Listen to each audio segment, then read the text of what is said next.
High, আমি পৌলমী। আমার নতুন একটি ভিডিওতে আপনাদের স্বাগত। আজ আমি স্বামী সুবোধানন্দজি মহারাজের কথা অনুসারে আপনাদের শ্রী শ্রী ঠাকুরের জীবনের একটি ছোট্ট ঘটনা শেয়ার করতে এসেছি। তার কথা অনুসারে ঠাকুরের পা এত নরম ছিল যে খালি পায়ে তিনি মোটেই চলতে পারতেন না।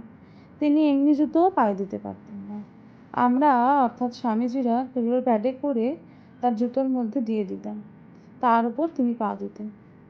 এদিকে পরনে কাপড় থাকতো না, কিন্তু চটি পায়ে দিতে তিনি ভুলতেন না। শ্রী শ্রী ঠাকুরের ভক্ত কেদার চ্যাটার্জি যে অফিসে কাজ করতেন, সেই অফিসের বড় সাহেব একদিন কেদারবাবুর মুখে শুনলেন শ্রী শ্রী ঠাকুরের কথা। কেদারবাবু বললেন, শ্রী শ্রী ঠাকুর ভগবান। সাহেব মনে মনে ভাবতে লাগলেন, ভগবান আর এর ওর কি? ভগবান হলেন সকলেরই ভগবান। সাহেব দক্ষিণেশ্বরে শ্রী শ্রী ঠাকুরের দর্শন করতে চাইলেন। সাহেব দক্ষিণেশ্বরে যাবেন স্থির হলে কেদারবাবু বললেন, ঘরে কিন্তু ঢুকতে পারবেন না, বাইরে থাকতে হবে। সাহেব দক্ষিণেশ্বরে গিয়ে বকুলতলার দিকে অপেক্ষা করছিলেন। ঠাকুর তখন ঝাউতলার দিক থেকে ন্যাংটো অবস্থায় জুতো পায়ে দিয়ে নিজের ঘরের দিকে ফিরছিলেন।